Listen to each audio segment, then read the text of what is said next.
Hi there, it's Angela and Christy on Women Talk Construction. And today's powerhouse woman in construction, and by the way, she's also an owner, an owner in construction that we are speaking with. Her name is Indra. Indra's making waves in the construction workforce, championing diversity and opportunities with every step.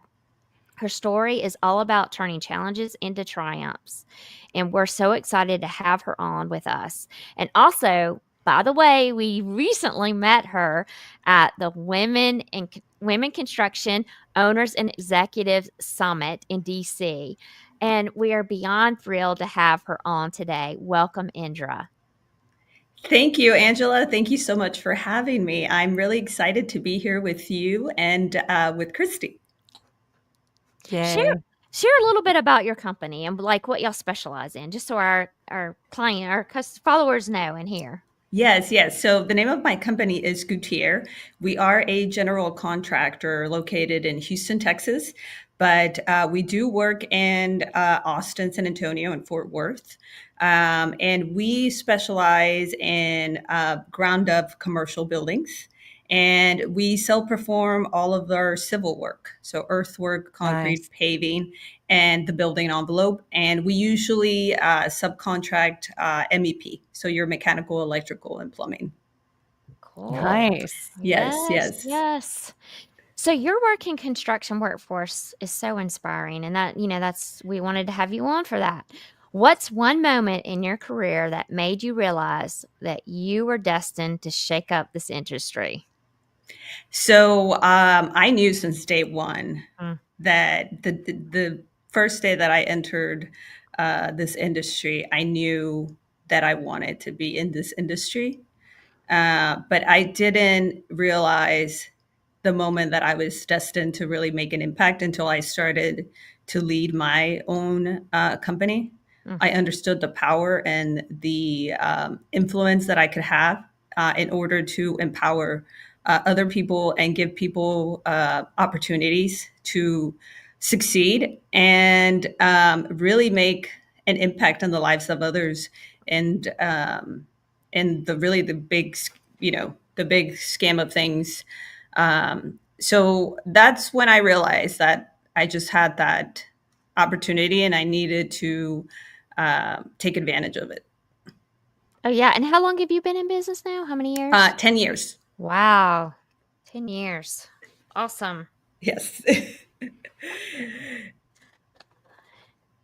Okay, so where did Christy go? We're still recording. We're gonna. I She need to will let. be back. Yes, she'll be back. Here she comes. Here we go. What? And I don't even know what just happened, but hey, it happens. It happens. yeah. Sorry about that. All right. So I did get to hear everything. I just don't know what happened to my screen. So on a personal level, I've been wanting to ask you this since I met you in Mm. DC. Who's been your biggest cheerleader pushing you through this? Because we don't do anything this big, what you've done alone, right? Who's been your Mhm. biggest cheerleader? Correct. Yes. And that is definitely my husband. Nice. And he has been my biggest advocate. He has been so supportive since I started my career early on. We've been together for almost 20 years, Nice. so he's been with me since the beginning. And it started really early. We got married, and within 2 years into our marriage, I moved to a different state to get field experience. And I understood how important it was for me to get field experience in order for me to uh, really understand and have the knowledge to um, to make an impact in the industry. So smart. So he was very supportive. I was gone for 2 years, so Wow. it started since then, and then now. Leading the company, he is my biggest cheerleader. When I doubt myself, he tells me, "No, go get it done. You can do Yeah, it. you got I this. believe you. Oh, I believe in you, and you're amazing." So he tells me that all the time. Nice. So does he work with you? Yes, he does. Yeah, so we're partners. Oh, nice. Yeah, Very we're nice. partners. So let me And ask. Oh, go ahead. No, go ahead. no, go ahead. I just wanted to see, are you certified as a woman-owned business? Yes, I'm we just are. curious. Oh, you Yes. are. Good. Yes. Yes. I did not see that anywhere when I was looking it up, so I'm glad. So you are a woman-owned business in Yes. Houston, in the state of Texas, Nationwide, because we also nationwide. have, yep. You have a national and you have state Yes. certifications. You probably Mhm. have several if you're like most people. Oh, yeah. Yes. That's just one of the many that I have. I bet. Awesome. And I Yes, do we think have, it's so important. yeah, no, we have Hub, MEB, DBE. So we have Yeah. several certifications. Yep. Nice. I think it's really important too for our audience to hear. We're hearing a lot more stories about husbands and wives Yes. working together. And because I didn't know that until just now, well, I guess I did. We talked about it briefly, but I didn't know he worked with you. I'm going to ask you one other question just really quickly. How has that been a challenge as far as like getting home and talking about work? How do you separate work from home? And obviously we have a romantic life as well, even though people don't think we do. Like how are you able to juggle all of that and still keep your relationships intact and keep your business moving? Yeah, so I have a really good husband. I am so lucky to have a person so supportive, and we communicate a lot. So Good. he's learned to be a good communicator, and I think that is so important Mm-hmm. because we are able to have conversations, to have arguments, to disagree, and then at the end of the day, come back and say, okay, let's, we talk about it and we come up with a solution and we move on. And Mm-hmm. we understand that at the end of the day, we're a team. So it's we're in it together at the end of the day. Yeah. And communication is key, right? In any Yes. relationship, in a business Yes. relationship, in a, sibling, parental, all the things. It's very important that communication is Yes. clear and effective. Yes, because if I'm upset at work, I am going to be upset at home. Right. So you There let is him know that when you walk in the door, right? I had a terrible day, so give me a minute. so yeah, it's really hard, when you have your own business and this really becomes your life and your Yeah. priority to you can't just clock out, Right. it comes with you because you're living your mission and it is a full Mhm. time and I love it. So does he. I So think, that's good. yeah. So I think for a lot of people that are not so passionate about what they're doing, it can become they can't understand it. But Mhm. for us, it is just so we love what we do, so we see challenges as just part of the journey.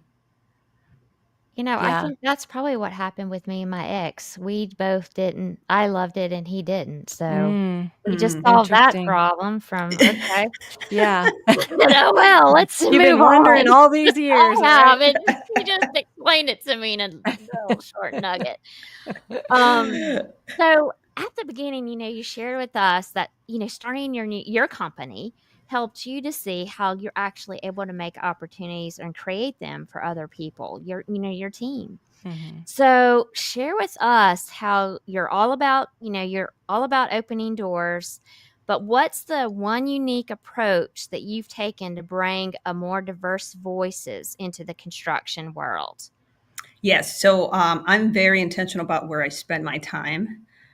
So I try to go into spaces that are not traditionally construction dominated, and that's on purpose. And Mm, I usually find myself being the only person in the industry, and I think there's some power to it. So I lean on that, and I take that opportunity to bring awareness about all of the career options that you have in this industry. And I try to educate people about not just my company, but the entire industry, because I think there's a huge, we're going to come up with a huge labor gap. Right. So mhm. we need new workforce to enter the industry, and we need to share and bring awareness about what skills are good to be in this industry, what you could be, you could just be naturally good at it and you don't even know that you have those skills. Just like I can say in my instance, I started I didn't graduate with a construction degree. My undergrad was political science, and I entered the industry right out of college and just to try it out. And I just loved it. And I was so shocked that I enjoyed it. And I was also shocked that all of my natural skills were, were really valuable in the industry. I'm like, I'm a multitasker. I can plan. I can think ahead. I can problem solve. I can perform under pressure, and I have really high resiliency. So a project can't break me. Yes, yeah. I'm like a problem and a project won't break me. Like I can maneuver through it, and I can perform under very extreme situations. So so I think of that, and I think about that when I look for people. It's like, do they have the skill set? Because I think construction is something that you can learn. Yeah, easily. Yeah. What was your first job? Attitude. Sorry. So I was a contracts technician, and that was pretty much supporting the people that were writing the contracts to the subcontractors. So I worked for an EPC, a global EPC company, and I started as a technician, and I got promoted within the first year to contracts. And I was the first woman to break that. Yes, that's not because surprising. nobody that started as a contracts tech was taken pretty much seriously to get into a contracts management role until I did it. And then after me, a lot of other women were like, oh my gosh, you literally, So they ended up going down that path. But it was really, really hard because it was just very male dominated, especially that position in the South was, you managed all of the subcontractors. Yeah. So it's a tough, negotiating with them. Mm-hmm. So, they didn't think women could do it, but we did. Exactly. Well, I mean, sometimes I don't even think we give our own selves enough credit to think we can do it. Sometimes it's just like, oh, there's an opportunity and I think I'd be good at this. I'll try it, kind of thing. Right. Mm-hmm. We don't even give ourselves. So let's have some fun. Obviously you've been on the job site a lot. What's a construction site memory that still makes you laugh when you think about it? Yes. So I don't have one in particular, but I do have my experience when I did spend time in Louisiana. I was working on a $10 billion LNG facility, and I was there alone, and so many other people were as well. The team consisted of people from California, Texas, Japan, France. It was a melting pot. We were in, and then you had all the locals. So I had such a great experience, like the entire time that I was there. So one of my best memories is always going to a drive-through to get crawfish and eat it at home. Beignets, maybe? Yes, that too. So there was no such thing in Houston as like a drive-through back then. There is now, but back then there wasn't. Yes. So you could do drive-through, like, go fast food for crawfish. And I thought that was so great. So we would go pick it up and then eat it at home with the rest of my coworkers. And then that's pretty cool, actually. Yeah. So I have that. And then I have other experiences that were very dramatic, but some of those tropical storms and hurricanes, but those were not as fun. So no, that wasn't going to make you laugh too much. Those will not make you laugh. I mean, they might laugh at me, but but not at the entire situation. But yeah. I mean, being exposed to the elements in our industry is really tough sometimes. Yeah. I love being outdoors, but also there were days that, it's hailing and it's, you get some winds that are literally knocking off the things that they just put up yesterday. And I think it was exciting, but it wasn't always great. But that's like every other job, right? But most of the days were, it's great to be outside. it's sun shining, you have a great view of whatever it happens to be, whatever your project is. So it's just something to mention to those that are listening and maybe want to be in the field. You're going to have days where the weather's going to be bad, just like Indra's talking about the weather where she was at on that project. It happens, but it's safer. We have places for people to get in and out of the rain, not like 30 years ago. We'd just go sit in our car until it was over, kind of thing. But no, it's a lot safer. But the joy of being outdoors, to me, it's worth a few raindrops here and there. I got to the point I liked working in the rain, especially when it was 100 degrees outside. Oh yeah. Like, it's okay, I got this. I'm not going to be on a roof, that's for sure. But I didn't mind at all being in the rain and getting muddy. Yeah, and with how we're doing right now, I think we're gonna have some days like that this summer. Yeah, Actually, yeah. some It's over thundering 100. right now at my house, so I do Is it think that's really? probably why I lost my signal for a second. Yeah. Oh, yeah, I think we're having storms, Yeah. but, so, in our recent TEDx Clemson talk, we talked about the fact that we need a lot of people to attract them to our industry. And, we talked about the fact, Christi and I are always talking about the fact that, allyship's important, diversity of thought's important, Mhm. even just mental health is important because that's a big deal, especially for the male population. Mhm. Um, how do you see your efforts helping us get there to attract and retain talent? Yes, yes, and I think it's so important because the industry is tough. It's challenging. Mhm. It is. We work very long hours. We work inside and outside. We have to be depending on the weather. There's days that you might be a lot more tired than usual, but I think it's important for us to be able to really get our technology in place when it Mhm. comes to Yeah. construction. I know we've made a lot of progress the last couple of years, and I think if we can use technology to our advantage, we can create better working conditions for people. They don't Absolutely. have to work longer hours than if we use technology as an advantage and as a resource, so that people don't get burned out, because Mhm. people do get burned out because it's so tough. How are you doing And it? Are you hmm? using it? How are you using technology? Oh yeah, I What's use helping technology every day. Yeah. So we actually have Procore you? that Okay. helps us manage Great. all of our projects, all the way from pre-construction estimating to construction execution and closeout. Yeah. So we We do use too. that. Yeah. So we have seen a big improvement in that. And then also on the other aspect is the people, right? The people Mhm. aspect, and making sure that they feel heard and seen, Mm, and Yeah. that they have the resources available, that they can come to you if they have any um, issues. Yeah. So I think that's important, to be able to have those conversations and work through them together, because there's a lot of coaching that Right. we need to do to kind of to explain, especially the new generation, right? To Mhm. explain what it is that we can do, and then also hear some of their perspectives of what's important to them. Right. I think it's important that we're clear about what they're stepping into. Hmm. Sometimes when I get the opportunity, somebody will come to me and say, I want to be in the construction industry. And I go through a list of questions.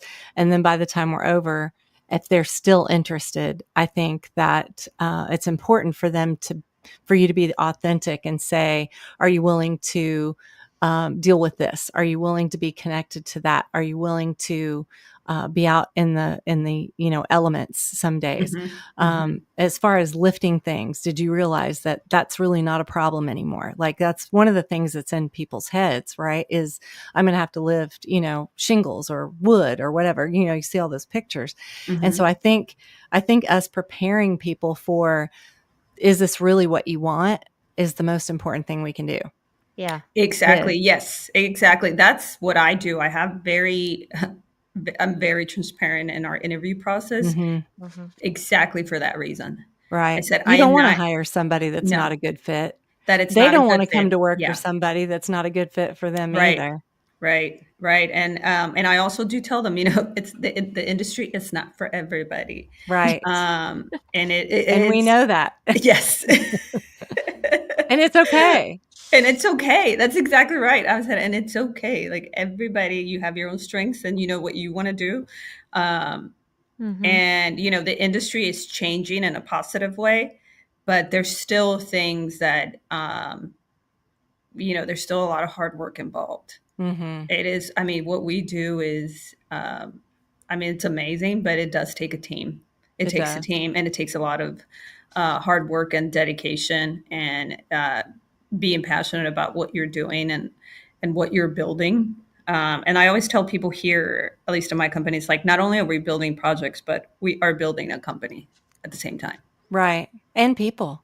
and people. Yes. So, Yeah. Yeah. Building mhm. people. Mhm. Well, Yes. you have raised the roof on this episode.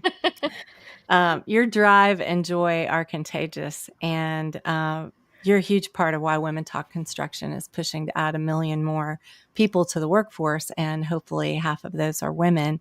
Thank you for being an unstoppable force. Thank you for agreeing to share your story with our audience. And that's a wrap for today.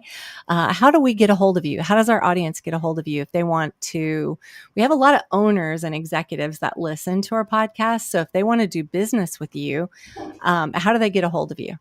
Yes, yes. So they can find me on LinkedIn, and they can also send me an email. So my email is indra.gutierrez@gutier.com. Mm. Thank you Yeah. so much for being on Thank today. We you. appreciate you, and keep doing what you're doing. And you're making a big impact. Yes. Thank you. And thank you so much for having me. This was so great. It was so great to see you both.